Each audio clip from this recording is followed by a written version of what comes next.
एक बार फिर से स्वागत है आपका दोस्तों हमारे YouTube चैनल कंपटीशन अड्डा पर। आज का जो हमारा टॉपिक है वो संविधान सभा है। तो संविधान सभा के 50 इंपॉर्टेंट क्वेश्चंस हम आपके लिए लेकर आए हैं। तो दोस्तों बढ़ते हैं प्रश्नों की ओर। पहला प्रश्न जो है, सर्वप्रथम किसने भारतीयों के लिए संविधान सभा की मांग की? तो सबसे पहले बाल गंगाधर तिलक ने संविधान सभा की मांग की थी। इन्होंने 1895 में संविधान सभा के लिए कहा था। 1895 में इन्होंने सबसे पहले कहा कि भारतीयों के लिए संविधान सभा होनी चाहिए। अगला है, गांधी जी ने कब कहा कि भारतीयों के लिए एक संविधान सभा होनी चाहिए? 1922 में गांधी जी ने कहा था कि भारतीयों के लिए संविधान सभा होनी चाहिए। अगला प्रश्न है, संविधान सभा के प्रस्ताव को अंग्रेजों ने सबसे पहले कब स्वीकार किया? तो 1940 में अंग्रेजों ने जो अगस्त प्रस्ताव दिया उसके द्वारा ही अंग्रेजों ने सबसे पहले संविधान सभा के प्रस्ताव को स्वीकार किया। तो अगस्त प्रस्ताव इसे कहा जाता है। अगला प्रश्न है, गांधी जी ने पोस्ट डेटेड चेक की संज्ञा किस प्रस्ताव को दी? तो गांधी जी ने पोस्ट डेटेड चेक की संज्ञा क्रिप्स प्रस्ताव को दी और यह प्रस्ताव जो है 1942 में अंग्रेजों द्वारा लाया गया। संविधान सभा में कुल निर्वाचित सदस्य थे, तो आंसर हो जाएगा 296 सदस्य संविधान सभा में निर्वाचित सदस्य थे। इनमें 292 अंग्रेज भारत से और 4 सदस्य केंद्र शासित प्रदेशों से थे। 93 सदस्य देशी रियासतों से मनोनीत किए गए थे। अगला प्रश्न है, निम्न में से कौन सा संविधान सभा के गठन के समय केंद्र शासित प्रदेश नहीं था? तो दिल्ली उस समय था, अजमेर मेरवाड़ा भी राजस्थान से था, बलूचिस्तान जो वर्तमान में पाकिस्तान में है वो भी केंद्र शासित प्रदेश था, अंडमान निकोबार नहीं था, जो चौथा प्रदेश था वो कुर्ग था। संविधान सभा की पहली बैठक हुई। संविधान सभा की पहली बैठक 9 दिसंबर 1946 को हुई और सच्चिदानंद सिन्हा को अस्थायी अध्यक्ष बनाया गया था। सच्चिदानंद सिन्हा ने संविधान सभा की पहली बैठक की अध्यक्षता क्यों की थी? वो इसलिए की थी दोस्तों क्योंकि वह सबसे बुजुर्ग व्यक्ति उस समय वहां पर थे, अतः उनके सम्मान में उन्हें पहली बैठक का अस्थायी अध्यक्ष बनाया गया। मुस्लिम लीग के बहिष्कार के बाद संविधान सभा में शेष सदस्य कितने बचे थे? तो आंसर यहां पर हो जाएगा 324 सदस्य मुस्लिम लीग के बहिष्कार के बाद संविधान सभा में बचे थे। अगला प्रश्न है, मुस्लिम लीग के बहिष्कार के बाद किसने कहा कि संविधान की बैठक एक ऐसा विवाह है जिसकी दुल्हन ही गायब है? तो इंग्लैंड के चर्चिल ने ये बात कही थी कि संविधान सभा को देखने से ऐसा लगता है यह एक ऐसी दुल्हन है, ऐसा विवाह है जिसकी दुल्हन ही गायब है। संविधान सभा की प्रथम बैठक में कुल कितनी महिलाएं उपस्थित थी? तो 9 महिलाएं संविधान सभा की पहली बैठक में उपस्थित थी। अगला प्रश्न है, संविधान सभा की पहली बैठक में कितने सदस्यों ने भाग लिया? 207 सदस्यों ने संविधान सभा की पहली बैठक में भाग लिया। संविधान सभा के स्थायी अध्यक्ष थे। स्थायी अध्यक्ष 11 दिसंबर को जब बैठक हुई तो राजेंद्र प्रसाद को स्थायी अध्यक्ष बनाया गया। उद्देश्य प्रस्ताव किसके द्वारा रखा गया? तो 13 दिसंबर 1946 को जवाहरलाल नेहरू द्वारा उद्देश्य प्रस्ताव रखा गया और दोस्तों यही उद्देश्य प्रस्ताव हमारे संविधान की प्रस्तावना का मूल आधार है। प्रश्न पूछा जा सकता है कि संविधान की प्रस्तावना का आधार क्या है? तो आंसर होगा उद्देश्य प्रस्ताव। संविधान सभा ने उद्देश्य प्रस्ताव को कब स्वीकार किया? संविधान सभा ने 22 जनवरी 1947 को उद्देश्य प्रस्ताव को स्वीकार किया था। अंबेडकर कौन से प्रांत से सदस्य निर्वाचित हुए थे? तो अंबेडकर जो है वो पश्चिम बंगाल से सदस्य निर्वाचित हुए थे, लेकिन बाद में यह क्षेत्र विभाजन के कारण पाकिस्तान में चला गया था, तो अंबेडकर को बीएन राव की सलाह पर बंबई से भी सदस्य संविधान सभा का सदस्य बनाया गया। वहां के सदस्य एम.आर. जयकर ने इस्तीफा दिया और अंबेडकर वहां से सदस्य बने। अगले प्रश्न की ओर बढ़ते हैं दोस्तों।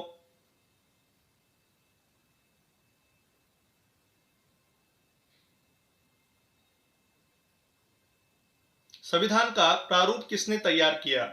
संविधान का प्रारूप बी.एन. राव ने तैयार किया था और बहुत ही फेमस आदमी थे ये, क्योंकि ये अंतर्राष्ट्रीय न्यायालय में जज भी रह चुके थे। पांडुलेखन समिति का गठन कब हुआ? इसे ही पांडुलेखन समिति प्रारूप समिति को ही कहते हैं और प्रारूप समिति का गठन 29 अगस्त 1947 को हुआ था। 29 अगस्त 1947 को प्रारूप समिति का गठन हुआ। अगला प्रश्न है, प्रारूप समिति में एकमात्र कांग्रेसी सदस्य थे, तो कुल 7 सदस्यों में के.एम. मुंशी वो सदस्य थे जो एकमात्र कांग्रेसी थे। थॉट्स ऑन द पाकिस्तान पुस्तक के लेखक हैं, आंसर हो जाएगा डॉक्टर भीमराव अंबेडकर जो थे वो थॉट्स ऑन द पाकिस्तान पुस्तक के लेखक थे। हिंदू धर्म की पहेलियां पुस्तक के लेखक हैं, यहां भी आंसर आपका हो जाएगा हिंदू धर्म की पहेलियां जो पुस्तक है उसके लेखक भी डॉक्टर भीमराव अंबेडकर ही थे। अगला प्रश्न है, संविधान सभा के कुल कितने अधिवेशन हुए? तो संविधान सभा के कुल 12 अधिवेशन दोस्तों हुए थे। 12 अधिवेशन संविधान सभा के कुल मिलाकर हुए। अगला प्रश्न है, संविधान सभा में कुल कितनी महिलाएं सदस्य थी? संविधान सभा में कुल 15 महिलाएं सदस्य थी।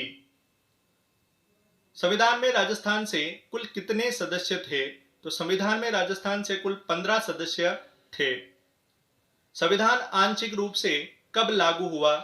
तो आंशिक रूप से संविधान को 26 नवंबर 1949 को लागू किया गया था। पूर्ण रूप से 26 जनवरी 1950 को लागू हुआ। आपातकालीन एवं नागरिकता प्रावधान कब लागू हुए? तो ये भी दोस्तों पहली बार जब पारित हुआ 26 नवंबर 1949 को ही आपातकालीन और नागरिकता प्रावधान भी लागू कर दिए गए थे। अगला प्रश्न है, कौन से अनुच्छेद में भारत शासन अधिनियम 1935 और भारतीय स्वतंत्रता अधिनियम 1947 की समाप्ति का उल्लेख है? तो ये जो अधिनियम थे अंग्रेजों द्वारा लाया गया भारत शासन अधिनियम और भारतीय स्वतंत्रता अधिनियम 1947, ये दोनों की समाप्ति का उल्लेख जो है अनुच्छेद 395 में दिया गया है। संविधान सभा को हिंदुओं की संस्था किसने कहा? तो संविधान सभा को हिंदुओं की संस्था जो कहा लॉर्ड साइमन ने कहा। ये साइमन कमीशन वाले ही साइमन हैं, लॉर्ड साइमन, इन्होंने हिंदुओं की संस्था कहा। किसने कहा कि संविधान सभा एक जाति की संस्था है? चर्चिल ने कहा। Indian constitution corner stone of the nation पुस्तक के लेखक हैं, आंसर हो जाएगा ग्रेनविल ऑस्टिन जो है वो इस पुस्तक के लेखक हैं। बाद में इन्हें भारत सरकार द्वारा पद्मश्री पुरस्कार भी दिया गया। पद्मश्री पुरस्कार से इन्हें सम्मानित किया गया और इन्होंने संविधान सभा को कांग्रेसी संस्था भी कहा था।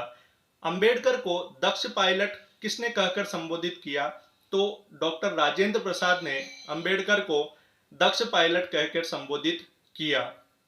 अगला प्रश्न है, अंबेडकर संविधान के न केवल जनक हैं बल्कि जननी भी है, यह किसने कहा? तो यह के.वी. राव ने कहा था कि अंबेडकर न केवल जनक बल्कि जननी भी है। आधुनिक भारत का मनु किसे कहा जाता है? आधुनिक भारत का मनु भी डॉक्टर भीमराव अंबेडकर को ही कहा जाता है। संविधान सभा की संघीय शक्ति समिति के अध्यक्ष कौन थे? तो जवाहरलाल नेहरू संघीय शक्ति समिति के अध्यक्ष थे। प्रांत संचालन समिति के अध्यक्ष कौन थे? प्रांत संचालन समिति के अध्यक्ष सरदार वल्लभ भाई पटेल थे। अगला है, संविधान सभा की संचालन समिति के अध्यक्ष कौन थे? तो संचालन समिति के अध्यक्ष जो थे वो डॉक्टर राजेंद्र प्रसाद थे।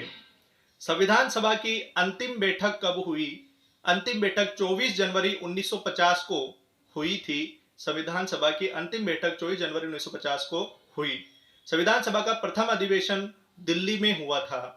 संविधान सभा का प्रथम अधिवेशन जो हुआ वो दिल्ली में हुआ। निम्न में से कौन प्रारूप समिति के सदस्य नहीं थे? तो मोहम्मद सादुल्लाह, कृष्णमाचारी और कृष्ण स्वामी अय्यर, ये तीनों प्रारूप समिति के सदस्य थे, लेकिन जवाहरलाल नेहरू प्रारूप समिति के सदस्य नहीं थे। किस देशी रियासत के प्रतिनिधि ने संविधान सभा में भाग नहीं लिया? तो हैदराबाद जो रियासत थी उसके प्रतिनिधि ने संविधान सभा में भाग नहीं लिया था। संविधान सभा के संवैधानिक सलाहकार कौन थे? BN राव जो थे उस समय ये संविधान सभा के संवैधानिक सलाहकार थे। बहुत ही जानकार आदमी थे और जैसा कि मैंने आपको पूर्व में बताया, ये अंतर्राष्ट्रीय न्यायालय के मुख्य न्यायाधीश भी रह चुके थे। एकमात्र ऐसे भारतीय जो अंतर्राष्ट्रीय न्यायालय के मुख्य न्यायाधीश रह चुके थे। संविधान के विभिन्न पहलुओं के अध्ययन हेतु संविधान सभा में कितनी समितियां नियुक्त की थी? 13 समितियां नियुक्त की गई थी। प्रारूप समिति में सदस्यों की संख्या कितनी थी? तो 7 सदस्य प्रारूप समिति में कुल मिलाकर थे। भारतीय राष्ट्रीय कांग्रेस ने आधिकारिक रूप से संविधान सभा के गठन की मांग किस वर्ष की थी? तो 1935 में कांग्रेस ने संविधान सभा के गठन की मांग रखी थी। बाल गंगाधर तिलक ने संविधान सभा की सर्वप्रथम मांग कब की थी? तो स्टार्टिंग में मैंने आपको बताया 1895 में सबसे पहले बाल गंगाधर तिलक ने संविधान सभा की मांग की थी। संविधान सभा के गठन का औपचारिक रूप से प्रतिपादन किसने किया? तो MN राय जो थे, मानवेंद्र नाथ राय, इन्होंने संविधान सभा के औपचारिक रूप से गठन का प्रतिपादन किया। भारत की संविधान सभा गठित करने का आधार क्या था?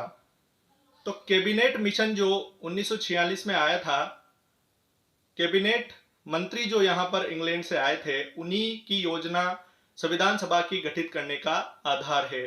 पुनर्गठन के पश्चात 1947 में संविधान सभा में कितने सदस्य थे? तो ऑप्शन आंसर हो जाएगा यहां पर 299 सदस्य थे। झंडा समिति के अध्यक्ष कौन थे? JB कृपलानी झंडा समिति के अध्यक्ष थे। अगला प्रश्न है, मूल संविधान को अंग्रेजी में किसने लिखा? तो अंग्रेजी में जो लिखा था वो प्रेम बिहारी नारायण रायजादा ने लिखा था। देखिए दोस्तों, जब संविधान बनकर तैयार हो गया तो जवाहरलाल नेहरू ने कहा कि संविधान को हस्तलेखन से लिखा जाना चाहिए, तो वे प्रेम बिहारी नारायण रायजादा के पास गए और उन्होंने उनसे रिक्वेस्ट की, निवेदन किया कि आप संविधान को अपने हस्तलेखन में लिखिए। तो प्रेम बिहारी नारायण रायजादा ने बिना किसी शुल्क के संविधान को अंग्रेजी में इटालिक शैली में लिखा और एक शर्त उन्होंने रखी कि संविधान के प्रत्येक पेज पर मेरा नाम होना चाहिए। तो इस शर्त को मानकर प्रेम बिहारी नारायण रायजादा से संविधान को लिखवाया गया और इन्होंने मूल संविधान जो है वो अंग्रेजी भाषा में इटालिक शैली में लिखा था। तो मूल संविधान को अंग्रेजी में किसने लिखा दोस्तों? प्रेम बिहारी नारायण रायजादा ने लिखा था। मूल संविधान की सजावट का कार्य किसने किया? संविधान के चारों ओर जो सजावट है वो नंदलाल बोस ने की थी दोस्तों। तो ये थे हमारे संविधान सभा के इंपॉर्टेंट प्रश्न। अगले वीडियो के साथ हम जल्दी आपके सामने होंगे।